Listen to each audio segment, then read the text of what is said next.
kind of important. We're relying on your memory for certain things. So, were there deputies in the room then? What I'm saying is, if Mr. Copeland was ever in the room with Adrian Love, then it wasn't a long, extended amount of time, and I don't think there was any communication. I remember that Simone left, and it was just me, Adrian Love, and the judge and the court reporter. All right, so your recollection is that at the beginning of the meeting, before Mr. Copeland ever arrived for the first, when he ever arrived with the deputies, that there was a point in time when the judge, Miss Love, Miss Hilton, and you were in chambers? There was a point in time where Miss Love and Miss Hilton were in chambers with me. I cannot affirmatively say whether Mr. Copeland was there or not, but there was at least 2 minutes of us all being there together. Did y'all have any conversation at that time? I can't recall because Miss Hilton was doing all the talking. I honestly believe it was when Miss Hilton left, or at the beginning, when we first got in chambers, when we were in not the judge's office, but all of us were there. Antechambers, like outside of chambers, but inside of the door. Yes. Who is all of us? Simone Hilton, Adrian Love, me, Investigator Hamilton. Mr. Chamberlain was in and out. The judge was in and out talking to us, and that was it. In and out talking to you about anything substantive? No, Judge. Okay. All right, so y'all are all out where the JA, the judicial assistant, sits at first. Okay, we'll call that the antechambers, ANTE chambers. So when is it that any of you go back into Judge Glanville's actual chambers, his office? Adrian Love says, Judge, can we talk to you for a second in chambers? Okay, and who goes then? Just me, her, Adrian Love, and Judge Glanville and the court reporter. Okay. Go ahead, Ms. Love, if you had anything else. Thank you. Ms. Bumpus, there were investigators present or no when you, me, Judge, the court reporter first went back? I can't remember. Do you recall a comment from either the court reporter or the judge just joking about the fact that I'm not allowed to go anywhere without the investigators? No. And when you say that we went into the chambers, you, me, the court reporter, Judge Glanville, was Judge Glanville's deputy there? Yes. I guess if he's a deputy, I don't know. Which one? Which person was there for Judge Glanville? Which sheriff's office personnel? Do you remember? No. And where was that person situated when you, me, Judge Glanville, the court reporter, went into chambers? I have no idea. That person was in chambers with the 4 of us, 5 of us? I don't remember. At some points, I don't remember about when he was walking in and out. Okay. And by he, you mean a sheriff's office personnel? If he's a sheriff, I don't know what he is. Do you remember, do you have any memory of the investigator being present with me while I was in there? I don't remember. I know there were investigators there. I don't remember if they came in chambers when you came in or after Ms. Hilton came in. And seeing the transcript, does it do anything to refresh your memory about who I was there? No. Okay. And when you testified earlier that at some point after I left the first time, that Simone, me, and you ended up in a room together in chambers, do you recall testifying that way to the court just earlier today? Yes, at one point, me, you, and Simone were in chambers together. Like I said, it was a brief moment, and I don't remember you saying anything. But that was, are you saying that now that was after I left the first time? I really don't remember. So your memory, you know that at some point you, me, and Simone are in chambers together. You cannot recall whether after I left the first time I ever came back. Yeah, I cannot recall. Okay. And when you said, let me ask you just this pointed question. Did Kenneth Copeland ever say, I killed Nut to Simone Hilton while you were in there? Can you ask the question again? Did Kenneth Copeland ever say to Simone Hilton, I killed Nut? No. Did Kenneth Copeland ever say to Simone Hilton, I killed Donovan Thomas? No. Did Kenneth Copeland ever say that he killed anybody to Simone Hilton? No. Did he say any of those 3 things in Simone Hilton's presence and hearing, to your knowledge? Can I answer that with a non-yes or no question, Judge? With a what? With an explanation, because he didn't say yes, or he did not say I killed, but he said, you cannot tell me what I did or did not do. Okay. That's the extent that he said? Yes. Okay.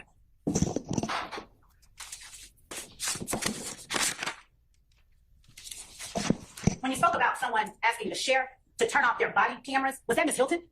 Did you say Ms. Hilton told the sheriffs to turn off their body cameras? Did I hear that wrong? You heard that absolutely wrong. Please tell me who it was. I clearly said Deputy Brown. Thank you. Thank you for You're welcome. Do you recall what was being talked about when Deputy Brown told the sheriff's deputies to turn off their body cameras? Nothing. That was the first thing that he said when he walked in the room. And at that point, was Ms. Hilton, you, Mr. Copeland, judge, court reporter, and DA's office investigators all present in the room? I don't remember who was in the room. It may have just been me. So it may have just been you when Deputy Brown said to the sheriff's deputies, turn off your cameras? I don't remember exactly who was sitting in the courtroom. But that's in the chambers, but that's possible? It is possible. It's possible it might have been when you and Mr. Copeland were just in there together? It wasn't. Well, Mr. Copeland had to have been in there, right? Because you said the deputies didn't show up until Mr. Copeland arrived. No, what I'm saying, Judge, is that was the order as he walked in. Right, but what did you say might have just happened when it was just you? Nothing. I was saying I may have been the only one sitting there. I can't remember, but there wasn't like, oh, step out. It's as soon as they walked in, this is what was said as Mr. Copeland was walking in. And was there any, did you request at that point that they brought him in to have a private meeting with your client at the time? At that moment, I hadn't requested anything. Is it safe to say you don't know why they were told to turn off the body cam? That is correct. Okay. Did you ever hear anyone from the state ask the deputies to have those body worn cameras turned off? No.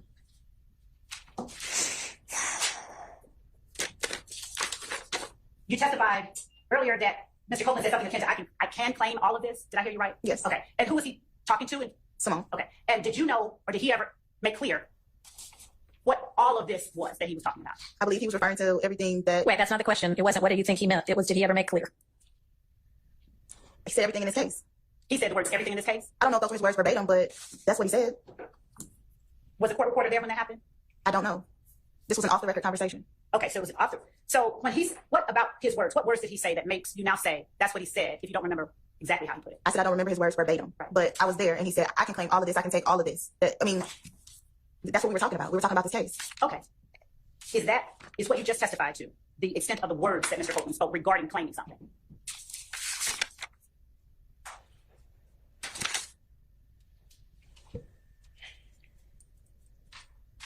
Can you repeat the question? Yes, ma'am.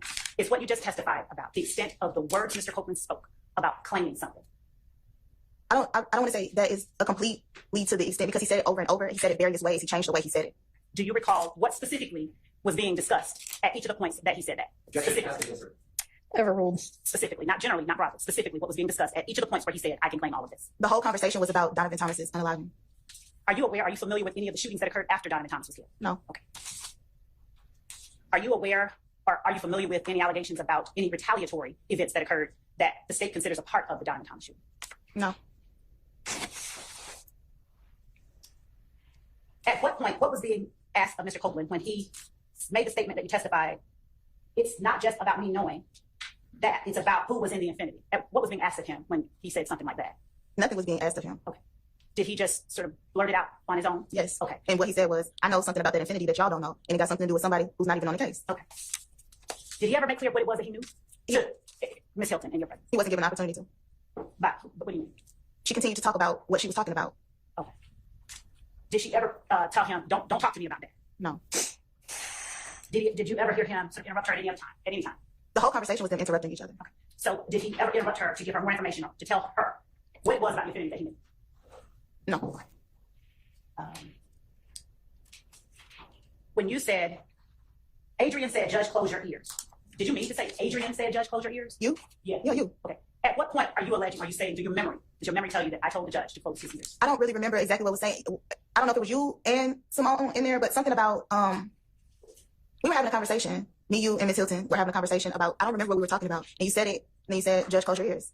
And what did I say after I said, Judge, close your ears? I don't remember. All right. So then it's now your recollection that there was a point in time when you, Ms. Love, Ms. Hilton, and the judge were in there and Ms. Love was talking. Judge, I've said that she never talked about Mr. Copeland was in the room.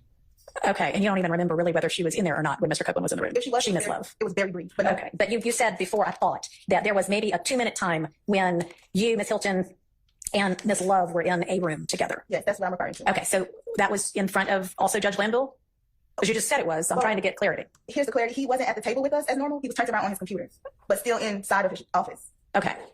So when did this occur during, so we have the beginning of the ex parte being Miss Love, all y'all are standing outside in the ante room and Miss Love says, Judge, can we talk to you for a minute or something to that effect? And then who all gets up and goes into Judge Glanville's chambers? Simone has left to go to do something at that point. So it's just me and Adrian Love. Okay. And who else? And the court reporter. And she says, maybe her investigator. I can't remember. Okay. And so the three of you talked for some amount of time. The three of you being Ms. Bumpus, you, Ms. Love, and Judge Glanville. Yes. All right. And then tell me when that changes and it becomes more or fewer of you in that room. The first person to join us is Simone when she comes back from court. Okay. And is that at the same time that essentially the same time that Mr. Copeland also joins you? Maybe within a minute or so. They come in like at the Okay. So they come in essentially together. And where's Ms. Love at that point? She leaves when Ms. Hilton comes, but she does stay for, like I said, there's a brief conversation with me, Ms. Hilton, and the judge. And the judge? Well, in the judge's chambers. The judge is Okay. not. With you, Ms. Hilton, Ms. Love, but it's not a part of the proceedings yet because the judge didn't even pay attention. He's over there working on his computer. Yes. What do y'all say at that point in time? I don't remember what the conversation Anything of substance? It was about maybe plea deals. I remember she said to me, She who? Adrian Love. Okay. She says, which I can't forget this. I don't know whose words, you or Jacoby. What? That was the thing. That was the nature of the conversation. Say that again. She said she tells me she doesn't know whose words, me or Jacoby. Me or Jacoby? Yeah. Jacoby Hudson? Yes. What does it have to do with anything? I don't know. It has nothing to do with this case. So that's what we're talking about. Yes, what we're talking Okay, so something that had nothing to do with this case. And then something comes up about, I don't know if it's plea deals. I don't know. It was something about this case where she says, Judge, close your ears. Okay. So this is before y'all kind of gone back on the record. The judge didn't pay attention anyway. He's in the room, but he's over at his computer. Y'all are over at his conference table. Is that what your recollection is? Yes. Y'all are talking about entirely other things. And then I wouldn't say entirely other things, but we're not talking about the Mr. Copeland. or the case. If you're talking about Jacoby Hudson, you're not talking about the No, case. we're talking about the case. She's talking about, I guess she's talking about the reference to me hugging people. I don't know. But we were talking about the case. Okay. Anyway. And then at some point, Miss Love, to your recollection, says, Judge, close your ears because she wants to talk to you about a plea deal. I don't remember exactly what she was talking about, but it was something pertaining to the case. And, Okay. She don't talk to me about a plea deal because I'm not a defendant. Right. That wouldn't have made any sense. But she was discussing something pertaining to the case. And she says, ooh, Judge, close your ears. And how long does that conversation go on? Like that's the 2 minutes I'm talking about. Okay. And then what happens to Miss Love? She leaves She leaves. And then when do y'all go back on the record? immediately. Okay. Well, no, I talked to Mr. Copeland for a second. Okay, privately or, okay. And then y'all go back on the record. And then does the record reflect everything the record reflects accurately? Other than whenever this conversation between you, Ms. Hilton, and Mr. Copeland allegedly occurred? Yes. Okay. Do you have a copy of the transcript in front of you at this point? Yes, sure. Can you kind of point out where this conversation allegedly occurs? It's somewhere around page 40, Okay. between 39 and 40. Okay. Your Honor, could I just get, if it's between 39 and 40, are there any specific lines? Well, it was like off the record, so I wouldn't know exactly which line it starts at. Okay, but you had represented previously that Judge Glanville was not in the room at that point in time. Yes, he was asked to leave. Okay. So him being asked to leave isn't reflected. Is that right? Yes, sir. Okay. Do you remember who asked him to leave? Ms. Hilton. Okay. And that's not on the record either? No, And you can't remember whether the court reporter stayed or left? I can't remember whether she stayed or left, but she definitely stopped taking it. Okay. All right. And when did you, sorry, Ms. Loud, go ahead. You know what? Go ahead. I'll save my questions. Your Honor, I honestly defer to the court. Please continue. I have no. All right. So after this conversation concludes, then what happens?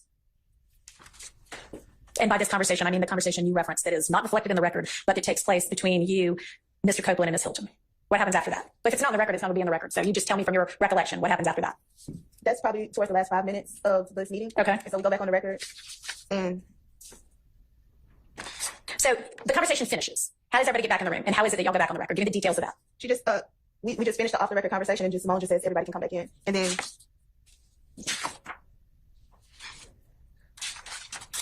okay, wait, Judge, I'm sorry. It's actually, Your Honor, this court might not see. Go ahead. I would say that the conversation actually happened around page 46, 45. 45? Okay.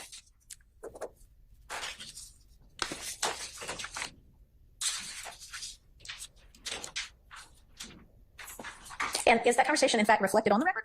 No, but I don't know, I mean, so how are you sorting out, oh, it's around 45 that it occurs? because I try to get the conversation on the record. What did you say?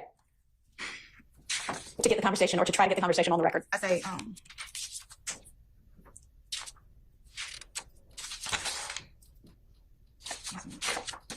I'd like to hear it from your recollection without reference to the transcript first, okay? I'm trying to make sure. So Ms. Hilton says, Judge, can you leave?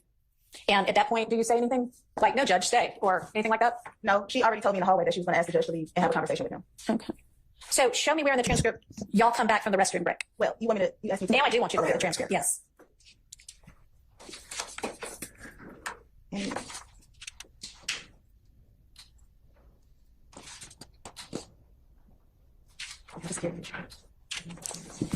Okay, I'm sorry. You asked what, okay, I think we came back. From Yeah, the restroom break, show me the restroom break. See, that's not in here when we get up. I don't know how to find that. Okay, so the restroom break, y'all take, but it isn't reflected. Yes. Okay. Is the restroom break after Mr. Copeland's with y'all? Yes. All right. And it's immediately after this restroom break that you and Ms. Hilton and Mr. Copeland have the private conversation? Yes, sure.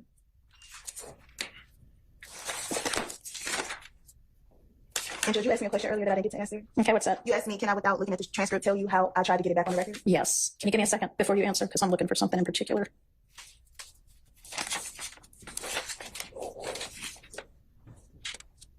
All right. So y'all take a restroom break. You see Ms. Hilton in the hall. Y'all walk back in. Mr. Copeland's gone because he's taking a restroom break at that point. The court reporter is there. Mr. Copeland comes back. The judge comes back. And that's when Ms. Hilton says, oh, wait, Judge, go back out? Yes. Okay. All right. Now what were you going to answer? You asked me how did I get it back on the record? And Yeah. so after the conversation, I say pretty much, I want to get what she just told him about what he cannot go to jail for. Okay. Because the whole point of the off the record conversation is he's trying to figure out, can he go to jail for lying? Mhm. And so I'm trying to get back on the record that she says that she's not going to prosecute him for anything other than one thing. Okay. Okay. And so y'all have had, the three of you have had this conversation. Judge is gone. You can't remember whether the court reporter is there or not. But then what happens? That's what I'm saying. That's on So page. then you say, I'd like to get this on the record? Or No, we go back on the record.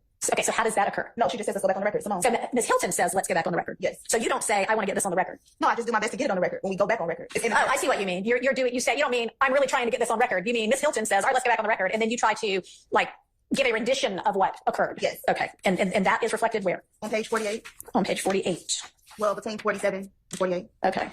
All right. And does page 47 and 48 reflect the off the record conversation that allegedly occurred between you, Ms. Hilton, and Mr. Copeland? There's a part where I say, so he can go to jail for anything but what?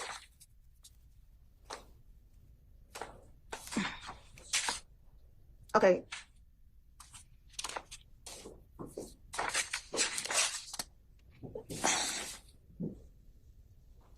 And okay, page 51 specifically, I tell him he has to make a decision. And I ask, so if he starts testifying today, is he going home today? And then I say, but if he says he don't recall to everything, he'll be okay. Okay. Okay. So at that point, between, whatever you said, 47 and 51, y'all are back on the record, right? Yes, Judge. Nobody's like declining to take down what you're saying. No, Judge. Okay. So anytime during that point in time, do you say, let the record reflect that Ms. Hilton, Mr. Copeland, and I had an off-the-record conversation, and I'd like to put on the record what was said during that conversation? No. Okay. And also on page 51, I say, are you saying you want to get up there on the stand and say something? Uh-huh. And then it's no response. He just looks at me. Okay. All right. So does 47 through whenever that last page number was, does that accurately reflect whatever was said during the alleged off-the-record conversation? It doesn't accurately reflect, but it does. I do try to mention what we talked about, but it doesn't accurately reflect everything that we discussed. All right. So was there something else that you discussed that you should have said? Oh, and by the way, this also happened that you didn't say? I'm confused, Judge. What do you mean that who didn't say? You. Simone didn't say? No, anybody during the alleged off-the-record conversation. When you're making this record, after y'all go back on the record, you said it still wasn't accurate. And you also said you weren't stopped from saying anything during that part. So what is it that you should have said that you didn't say? Well, I guess the only thing that I should have said that I didn't say is that Simone said that she would not prosecute or move forward with any type of perjury if he said anything except for the unaliving of Donovan Thomas. Okay. All right. All right. So when is it that you actually reviewed and read this transcript? I really don't know. I think maybe around the time that I had to retain counsel, I think we reviewed it together, which I cannot tell you the exact date. But Sometime in late June? Yeah, somewhere after 6/12. Okay. And we all in this room know this to be the case, but you are an attorney licensed and barred to practice in Georgia, right? Yes. Okay. And as such, you have a duty of candor to the court? Yes, Judge. Okay. Is there any point in time after you read this transcript and thought to yourself, wow, that really doesn't include everything, that you brought it to this court's attention that the transcript was incomplete? This court, well, there really was no court's attention to bring it to, because after all that happened, it's been on recess for so long. So you've been in court when we've been in session for the last week or two, right? Yes. Okay. So I was presiding at that point in time, right? Yes. Did you at any point bring to my attention that you believed as an officer of the court and a participant in this ex parte meeting that the transcript did not accurately reflect what occurred in that meeting? Well, Your Honor, I did not bring it to your attention, and I honestly still would not, as an attorney, if I can answer this as an attorney, I believe that there is some value in off-the-record conversations for specific things, and it has always been my position, even in speaking with members of the defense, that as far as anything minus the off-the-record conversation, that the transcript is complete. Okay. All right. So what is your answer then to my question? Can you ask me again? I'm sorry. Did you ever at any point in time bring to my attention your belief that this ex parte transcript was inaccurate because it was incomplete? No. Okay. Why is that? Well, because of what I kind of just said, I don't believe that it was incomplete per se, Okay. minus the off-the-record conversation, but there are a lot of off-the-record conversations that I had that are not included in transcripts, and that's not unusual to me. Okay. All right. So you don't actually believe it's inaccurate then? No, I just think it's missing the off-the-record conversation. I'm not missing. I just think that the defense did not have knowledge of the off-the-record conversation. Okay. Not that it's missing from the transcript per se. Okay. Because it was officially off the record. Is that what you mean? Yes, Judge. Okay. And did you ever, if it in fact occurred, did you ever object to it being off the record? No, I didn't. Okay. So at some point you brought it to the defense attorney's attention? Is that how you decided to deal with it? I had a conversation with the defense attorneys. I don't want to say I brought it to them, but we just had a conversation about what happened. All right. Ms. Love, do you have other questions for Ms. Bumpus? Ms. Bumpus, did you tell any member of the defense about the details of the content of the off-the-record conversation that you had with Ms. Hilton on June 10th? That I had with Ms. Hilton and Mr. Copeland? Yes. When did you tell them? The same day. Did you tell them everything you remember about it? I told them everything I remember. Do you remember how long after the conversation took place was it you told them? I don't know, maybe like an hour. Was court in recess or was court in session when you told them? Court was in recess. Between the time that the conversation between you, Ms. Hilton, and Mr. Copeland ended, and the time that you told defense attorneys all of the details you remember about off-the-record conversation, was court in session at any point? I'm sorry, can you repeat that? Was court ever in session between the time that you finished your conversation with Ms. Copeland and the time you told defense? What happened in the meeting? Yes. Court was in session during that hour? Had court resumed? Correct. Did court at any time resume from the time that you left the meeting in chambers to the time that you had a conversation with defense? Just in that moment, from chambers conversation with defense? Oh, no. Court did not resume? No. And when you said earlier, Because remember, we came straight down here and sat down and immediately started, so I didn't speak to anyone. and we were speaking earlier about when Mr. Copeland came in, you said you weren't sure whether I was in the room? No. Okay. Did the portion about judge closure ears occur before or after Mr. Copeland came into the room? For sure before. Okay. And at that point, was the court reporter taking down? No. And at that point, did the court give any indication, did the judge give any indication he's paying attention to whatever it was? I can't answer that. Did he give any indication? Did you see any indication he's paying attention? I can't answer that. Yeah, you can. I don't know. I wasn't paying attention to him. So no, as far as you know, he gave no indication. She's asking from your personal observation. Answer it as to that. That's what she's asking you. I would have to say no, but I would also say I wasn't looking at him at all. Do you remember Ms. Hilton at some point talking about the judge closing his ears at any time? I don't remember. And with looking at the transcript at all refresh your memory, I'm sure. okay, would you take a look on page 26, line 5 of the transcript? And since it's a part of the record, read from line 2 to the end of line. Let me just ask you this. Do you see where Ms. Hilton says, Judge, you might not close your ears? Yes. Did you hear that phrase or something like that said more than once in the meeting? Yeah, before Simone got there, I know exactly what I'm talking about. So are you in here at this point? So my only question is, did you hear that phrase more than once in the meeting? I can't remember if it's that exact phrase, but I heard you say something to that extent, and I heard her say that. Okay.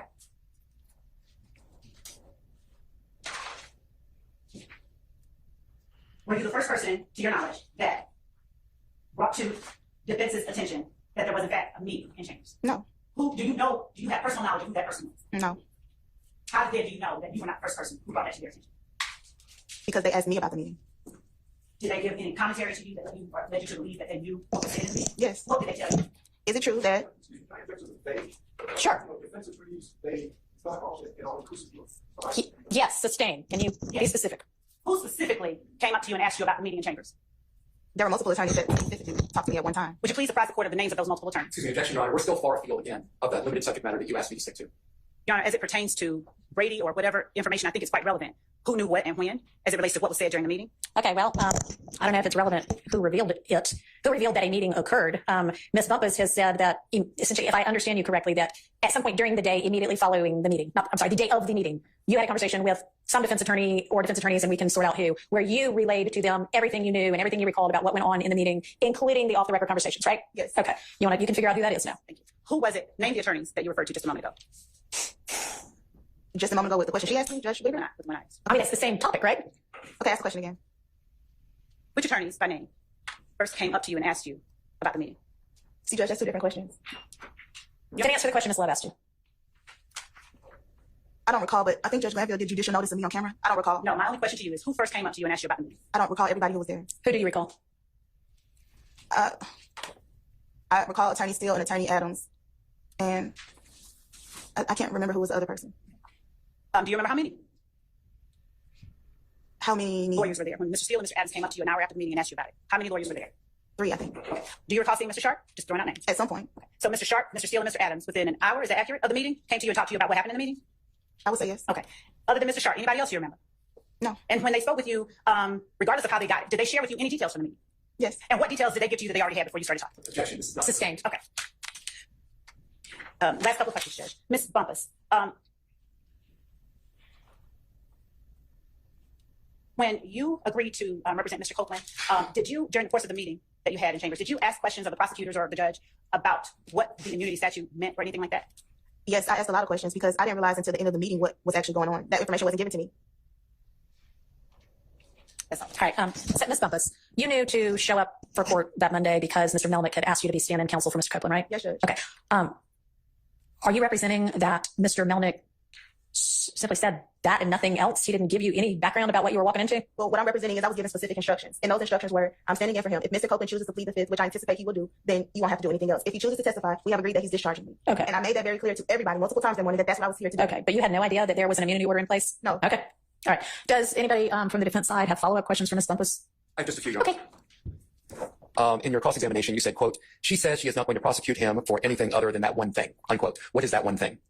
I can't answer that. I can only assume it would be the unaliving of Donovan Thomas, but those are the words that she chose to use. When you're saying unaliving of Donovan Thomas, what are you referring to? Like him being killed?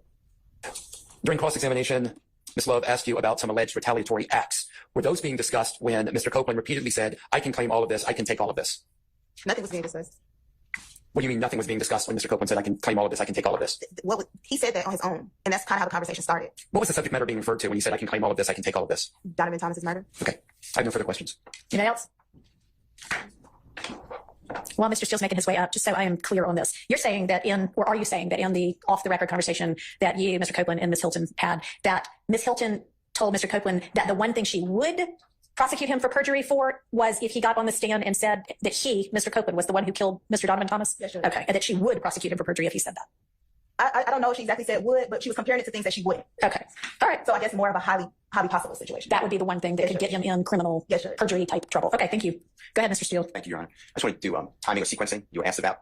When you left Judge Glanville's chambers, after the, in time, not bathroom breaks, after Mr. Copeland was removed from the chambers, et cetera, where did you go, if you remember?